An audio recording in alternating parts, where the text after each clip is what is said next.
Yeah, I mean, as far as CMMC and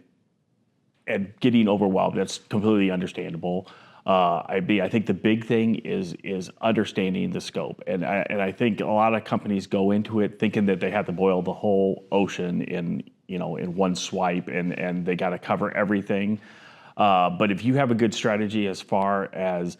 looking at what scope and where the CUI actually touches, you can start to limit what you're going to have to secure.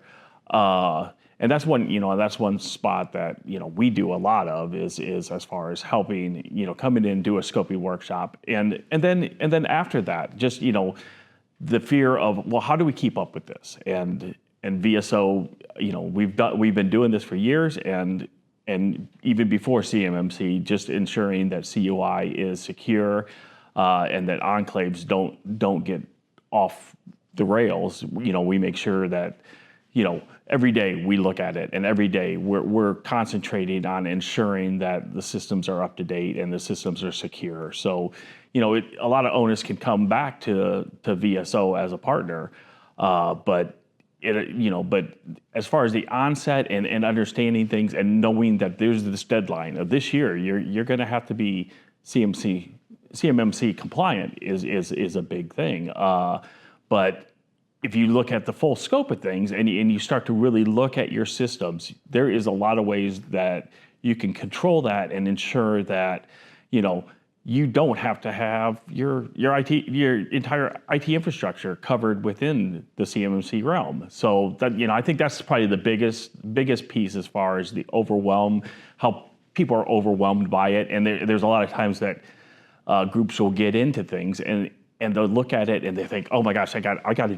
do all this, and they'll delay even starting things for 5-6 months because they just feel like that's it's going to just be too much.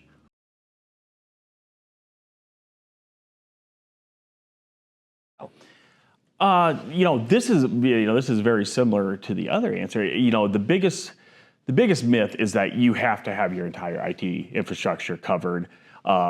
instead of scoping it down to, okay, I have 110 systems that are working, but only 10 of my systems actually touch any kind of CUI, and knowing what those data patterns are and what's interacting with what and where that CUI actually touches is that's the biggest piece of getting compliance and ensuring that when an auditor comes in and looks at things, if you have a well-established smaller enclave that doesn't touch your HR systems, doesn't touch your internal IT, that no one's putting CUI on anyway, it gets to be a lot more manageable. And I do think that a lot of times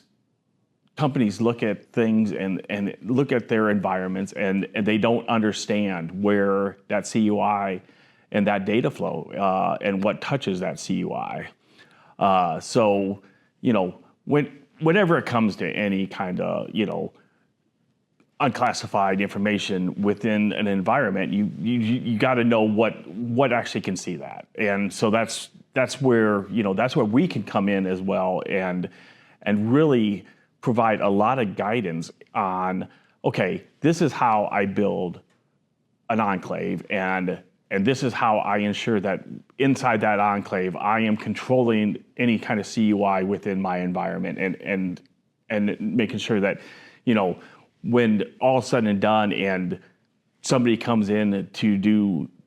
the survey on the environment, that you can trust that it's going to be in good shape and that you're not going to have to worry about them coming back with any kind of negative feedback on your enclave.